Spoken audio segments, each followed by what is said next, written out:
Welcome back. In this segment, you are going to learn effective strategies for choosing the best menu options when eating out at restaurants or cafeterias. Many people struggle with eating outside of the home.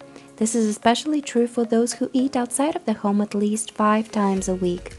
Whether it is eating out at the office or ordering food, eating out is considered everything that is not prepared at home.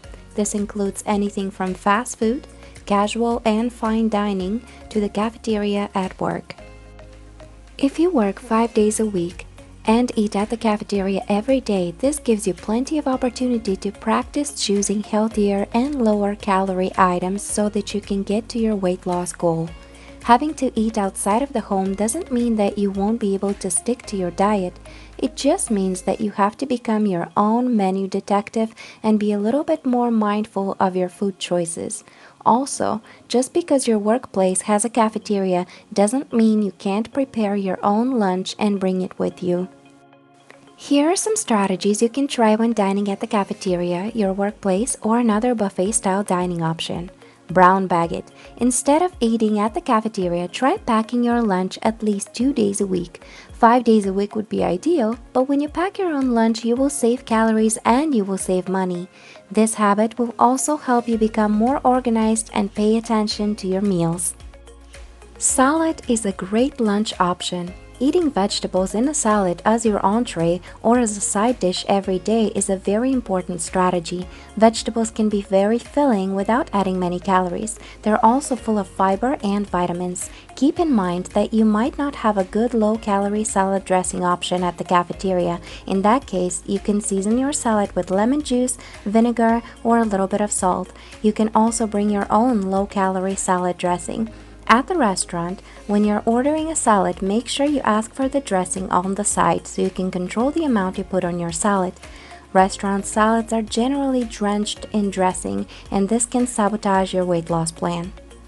Soups in general are a good option. Since it is in a liquid form and in many cases rich in fiber from the vegetables, it will take more space in your stomach and should keep you full for a longer period of time. When you're looking at different kinds of soups in the cafeteria, try to pick broth-based and not cream-based. In general, broth-based soups like chicken noodle, beefy barley, vegetarian vegetable, lentil curry are lower in calories and much higher in fiber. Cream-based soups like cream of mushroom, cream of tomato, clam chowder, or corn chowder can add calories, saturated fat, and cholesterol. Remember that labels such as creamy, loaded, and chowder are generally cream and butter based and much more caloric. Try to stay away from these options. As far as beverages that you choose when you're at the cafeteria, stick with water or another low-calorie beverage. Read the menu board before you go into the cafeteria. Many times, a lower-calorie entree might be featured. If you select iced tea, pick unsweetened options. Beware of the vending machines. Even if your workplace doesn't have a cafeteria, it probably has vending machines. These can be very tempting, especially in the late afternoon when you might just be starting to feel a little hungry. The good news is that new regulations require vending machine companies to include healthier options in their machines. But those unhealthy options will still be there, possibly tempting you. Always keep a stash of your own snacks at work. 100-calorie bags of pretzels or nuts, instant oatmeal packets, low-calorie granola bars, fresh fruit, air-popped popcorn, these are all good options. Sweet temptations in the break room. Your coworkers who bring baked goods or pastries to work and leave them in the break room have good intentions. They don't mean to tempt you or distract you from your weight loss goal. Some might not even know that you're on a weight loss plan. They don't mean to tempt you, but it happens. You don't have to accept the donut, the cookie, or the bagel just to be polite. When you know someone has brought treats into the break room, it is a good idea to stay out of there. Take a walk around the building or around the parking lot instead.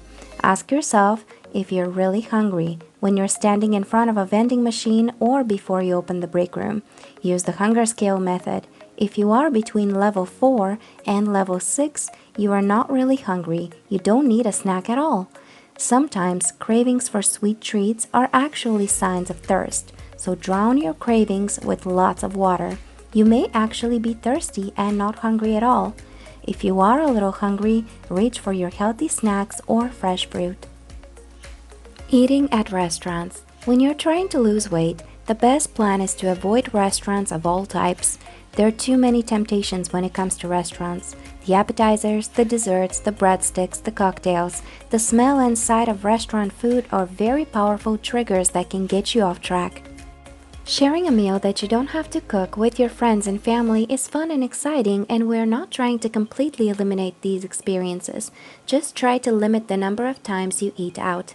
If you have plans for dining out, pencil them in your calendar and ensure that you don't go out more than once a week while you're on a weight loss plan. Here are a few strategies that you can use before you go to the restaurant. You can cut back by 100 to 150 calories a day for 3 days before you plan to eat out. This will give you an additional 300 to 450 calories to spend at the restaurant. You can also add an additional 10 to 15 minutes to your exercise plan for 3 days before you eat out. If possible, be the one to select the restaurant. Choose one that you know has options that will fit your diet plan. An interesting fact is that people consume more calories when they're in larger groups and when eating with more people. For this reason, try to keep your restaurant outings to just a few people. Most restaurants have their menu available online. You can look at the options and plan your order in advance.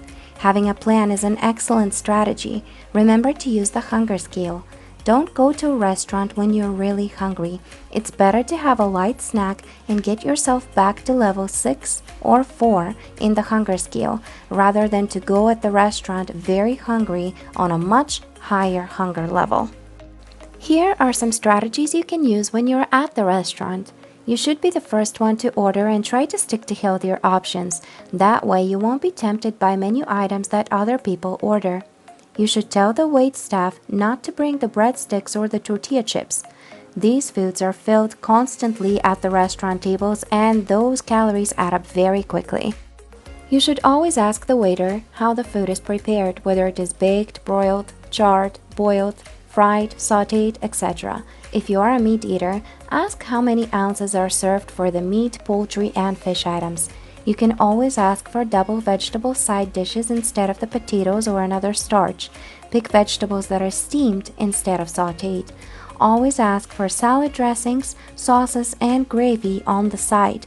That way you can control the portion size. For dressings, pick the vinaigrette over the creamy dressings. You can always ask for grilled or broiled versions of meat menu items. Eat mindfully and pay attention to the hunger scale. Stop eating when you start to feel full.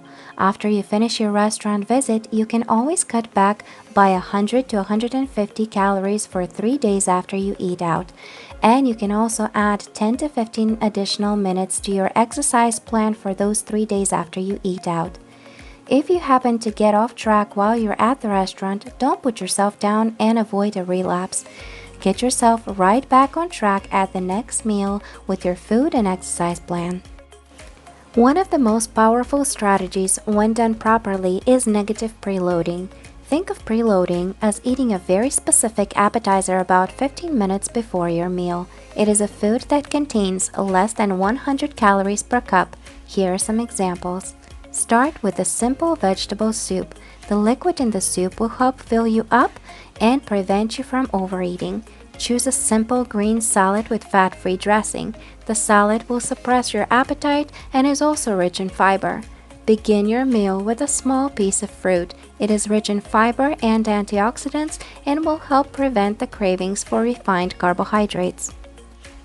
Keep in mind that large chain restaurants are required by law to list the calorie information on their menus. Non-chain restaurants are not. Be mindful of the items you order. You might not be able to find the nutrition information or online menus in small family-owned businesses. According to some research on restaurant foods, there are also differences in calories per meal based on the type of cuisine. For example, Italian averages 1,556 calories.